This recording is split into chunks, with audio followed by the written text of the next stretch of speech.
up on the queen side.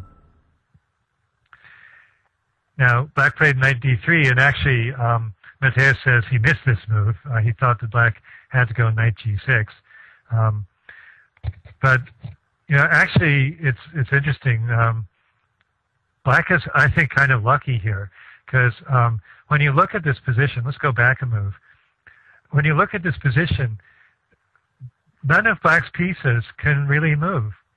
So the rook on c8 can't move, because that would allow the pawn to queen. The rook on b7 can't move, because if, say, the rook goes to a7, then white will get knight to b6 and win the rook on c8. Or if the knight goes forward, sorry, if the rook goes forward, say rook to b5, then bishop to c4 is going to be an issue, at least after the knight's been chased away from e5. So the rook on b7 can't move.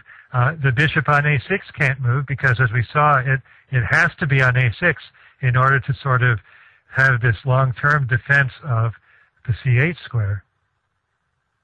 And as for black's king, well, it can move, but it can't go anywhere. Basically, white's pawns completely cut off black's king from the queen side.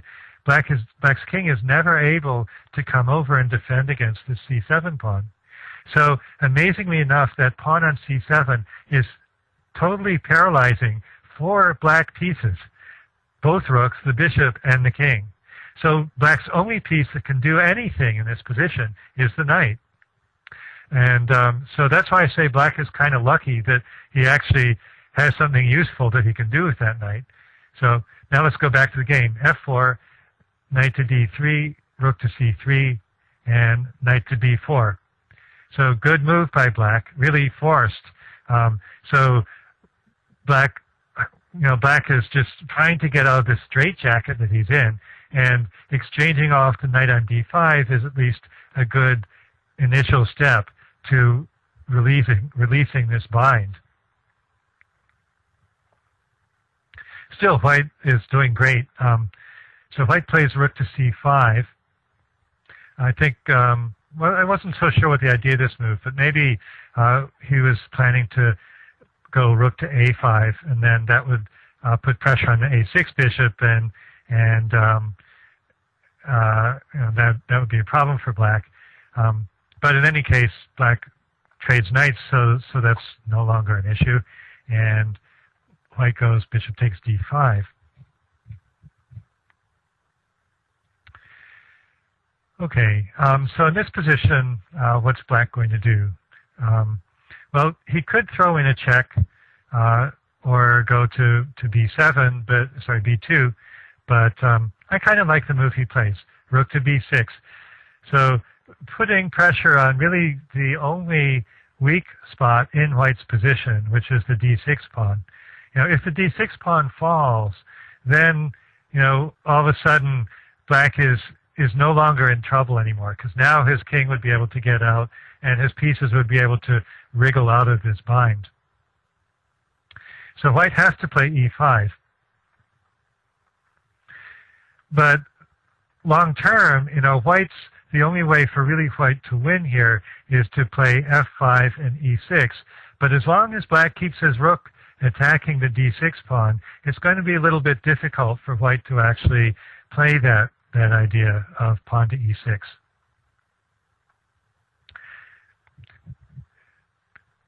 Okay, now black plays rook to e8, which is, I think, a very reasonable move. I'd like to just point out, and this is just for the sake of amusement, that according to the computer, black's best move here, slightly better than rook e8, is to play rook to b4, hitting the f pawn.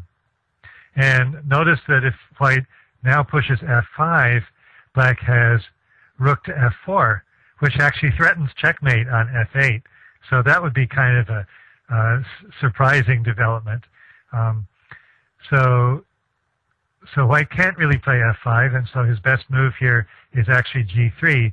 And the reason I wanted to mention this is that this would actually, if this had happened, it would have put the games into the chess record books, because we have here the longest possible pawn chain, a chain of 6 pawns from h2 to c7.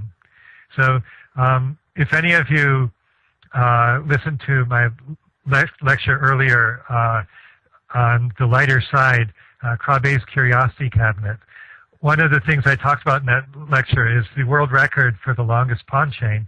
And there have only been 2 games in chess history, at least in sort of the chess databases, that had a 6-pawn chain like this. And so this game could have gone down in history as the 3rd time that a 6-pawn chain has happened. But unfortunately, Black didn't play that move, so too bad. He plays rook to e8 instead. And it is a perfectly logical move.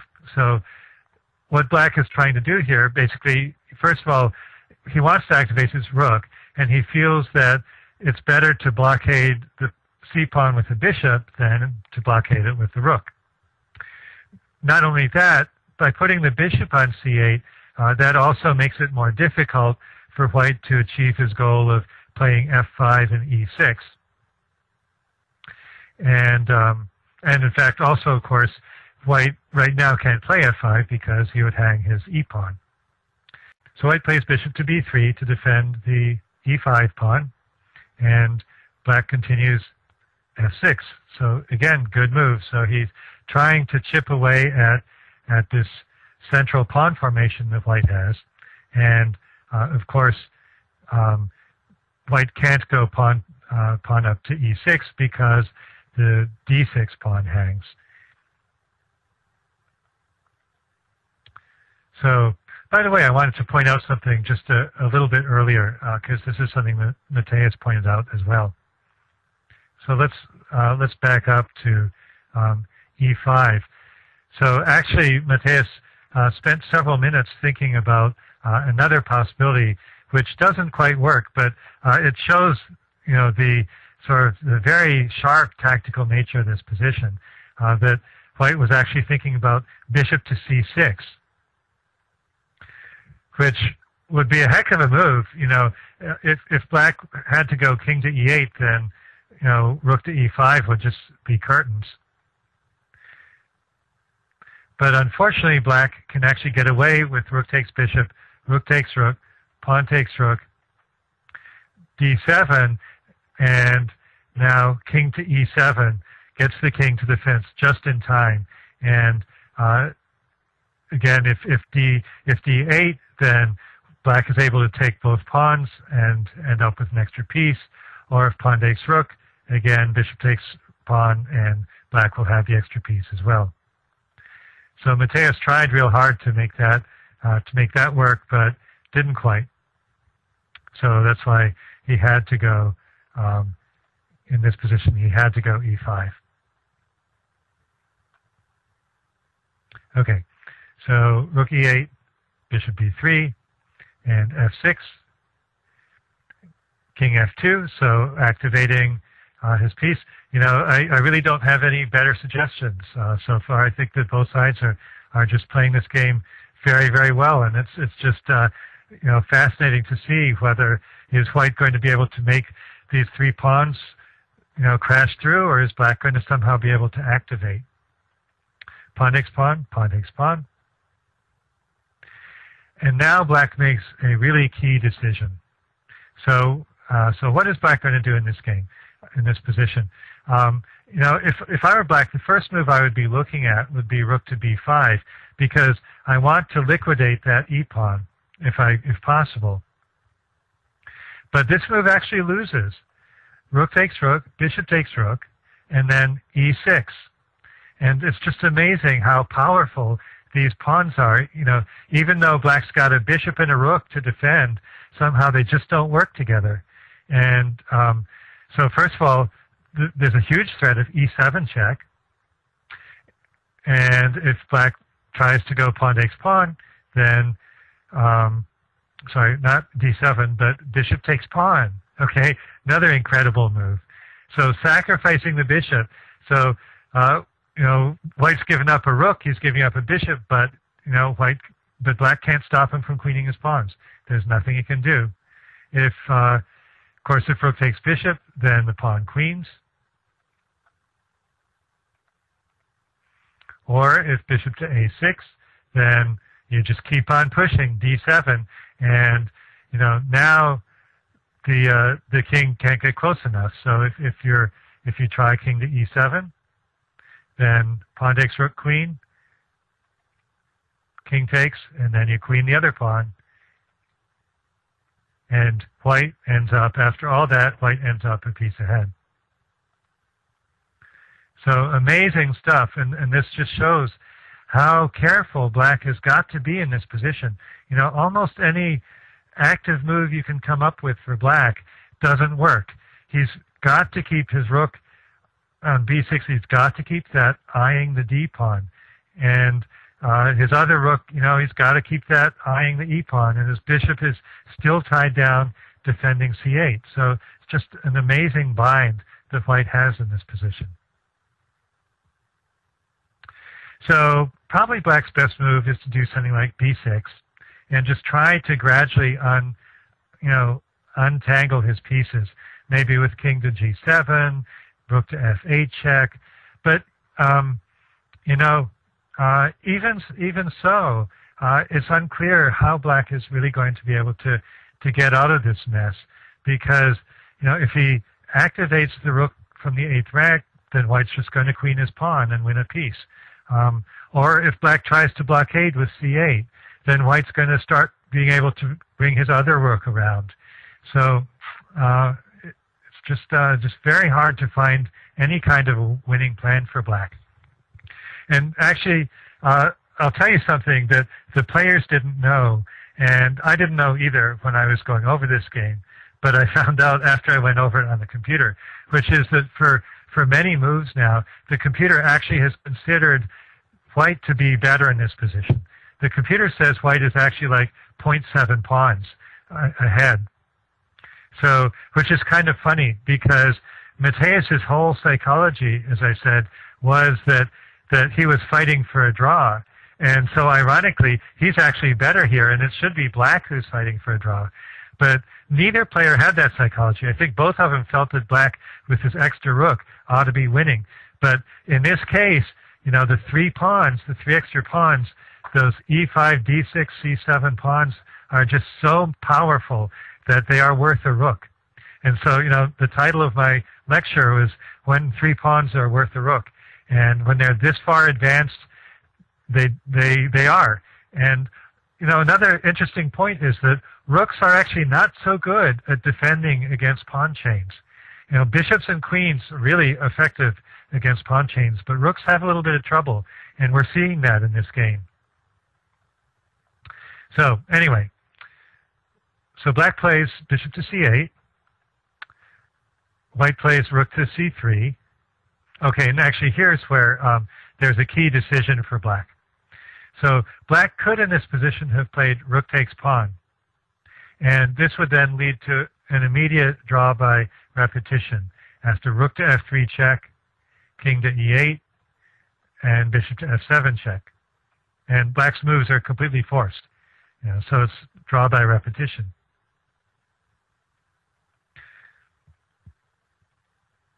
And so what's interesting is Mateus was actually happy with that because he didn't think he was winning. And so he felt he was playing for draw, and so rook to c3 seemed perfectly good to him. And also his opponent thought he was playing for a win, and so he didn't take the pawn, which he absolutely should have, because he was actually standing worse in this position.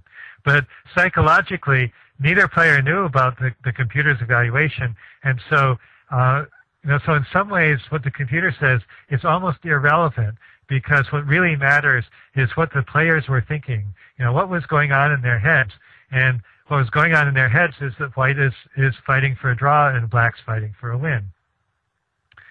So black didn't play rook takes pawn. And instead, again, I'd recommend he should do g6, try to untangle his pieces. But as I said before, I looked at this position for a long time, and I just really couldn't convince myself that black has any kind of a winning plan. But it's also a little bit hard for white to come up with a winning plan. The thing is, on g6, now rook takes pawn is a real threat, because that little drawing sequence doesn't work anymore. And so white would then have to go either rook to e3 or rook back to c5. And then white's pieces are getting a little bit tied down too. His rook is not really able to do anything active. Like say we do rook e3. Now it's kind of stuck there. And also the king is kind of stuck there. So like after king g7, white would like to activate his king, but he can't because black is able to take advantage of the pin on the e file.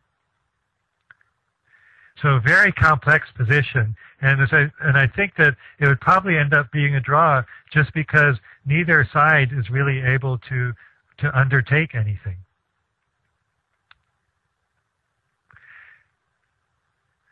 But instead, black makes a fateful decision here.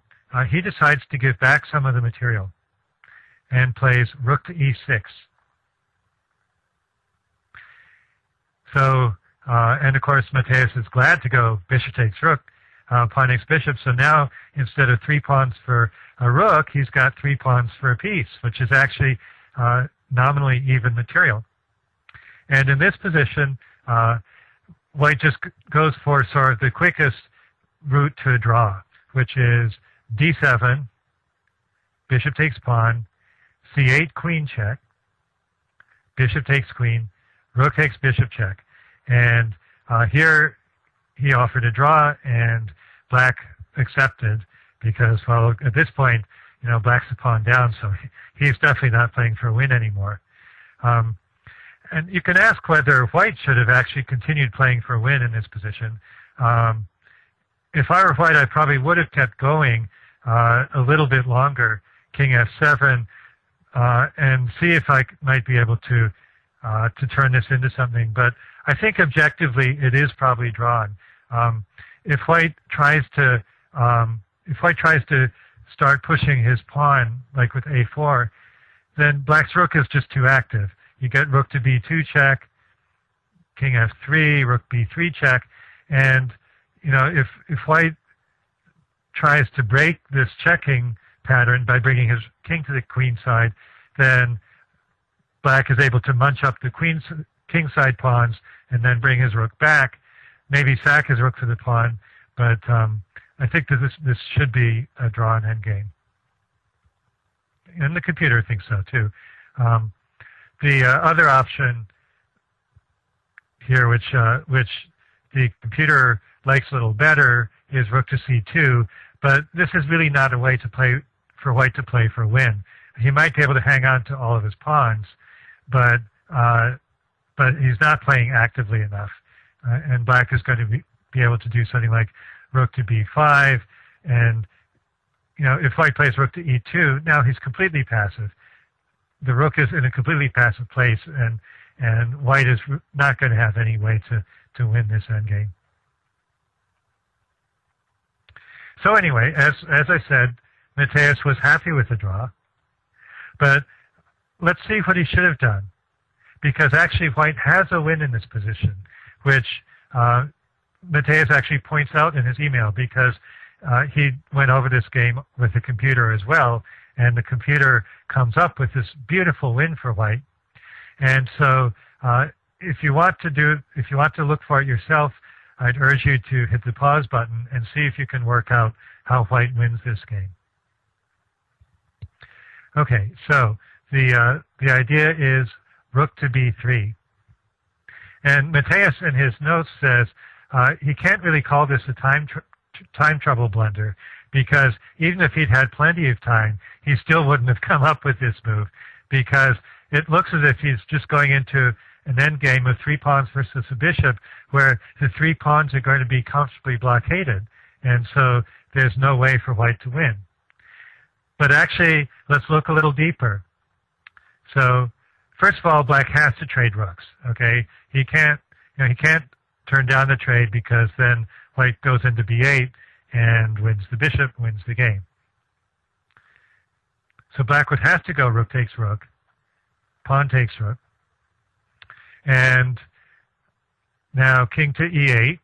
Okay, so if black starts activating his bishop, say with bishop to a6, that's actually going to be a problem, because on b4, white is now threatening b5, deflecting the bishop away from the queening square.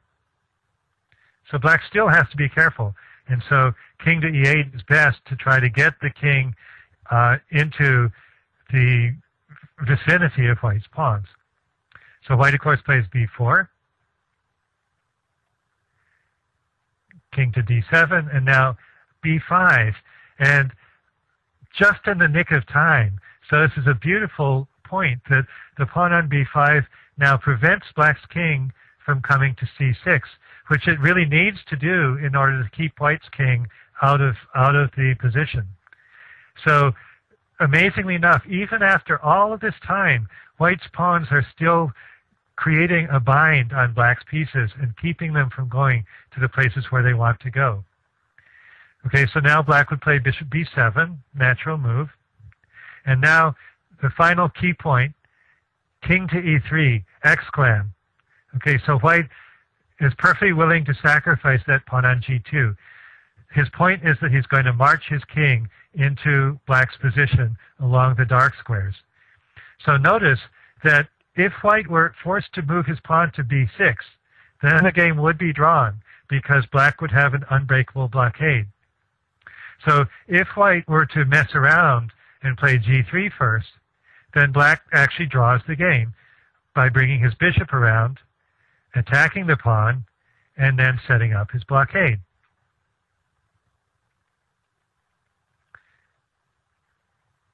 But by playing king to e3, white actually gets his king to the queen side just in the nick of time. King to d4, bishop to f1, king to c5, and white is able to get his king in. He doesn't have to move his pawn to b6. And now the king is just going to march to b6 and then to b7, and black's going to be in deep trouble. So let's see. So suppose black tries to get his pawns going. King to b6. Well, it's too late because now king to b7 is threatened. And so black has got to go bishop g2 to stop that. But white is not to be denied. He goes king to a7. And this is what I was talking about at the beginning of the lecture. The king is a fighting piece. And when you have such a disparity in the two kings, white's king, already practically, reaching the 8th rank, and black's king's still, in this defensive position, that is what is enabling black to triumph, even though nominally he's behind in material. So what's black going to do? Well, he's got to keep the king out, so he's got to do something like king c8. But now b6, and say if h5, it's too little too late, because white now plays pawn to d7 check, king takes pawn, and then b7, and game over. So a really amazing finish. So the moral here is that Mateus was a little bit too content with the draw. So psychologically, for 15 moves, he was thinking, if I can just save a draw, if I can just avoid losing, I'll be happy. But what he should have been doing was thinking, well, I might still win this game, and so I'll be happy with the draw, but I want to keep pushing for a win if I can. And although it was subtle, the win was still there. So amazing game, and it's really fun going over these games where the values of chess pieces are so different from their usual values. Where 3 pawns are actually as strong as a rook, or maybe even stronger. And in this endgame, where the 3 pawns is stronger than the bishop because the king is such a powerful piece. So I love this sort of paradoxical game. So I hope you've enjoyed it. And again, let me remind you that if you like seeing these learn from your fellow amateur lectures, please send in some games of your own, because otherwise I can't do them. So for ChessLecture.com, this is Dana Mackenzie signing out. This is Grandmaster Damian Lemos here for OnlineChessLessons.net. First of all, I hope you enjoyed this video. If you would like to receive more free chess videos from us, you can just click the subscribe button below. I would also highly recommend signing up for my free mail course, the 10 Grandmaster Secrets to Dominate Chess. During this exclusive course from onlinechesslessons.net, I'll share with you my own Grandmaster shortcuts to effective attacking, defending, and growth hacks to improving your chess without complicated books or memorization. So sign up by clicking the sidebar on the right, and I know you won't be disappointed. Once more, this is Damien for onlinechesslessons.net, and I'll see you in my videos. Thank you.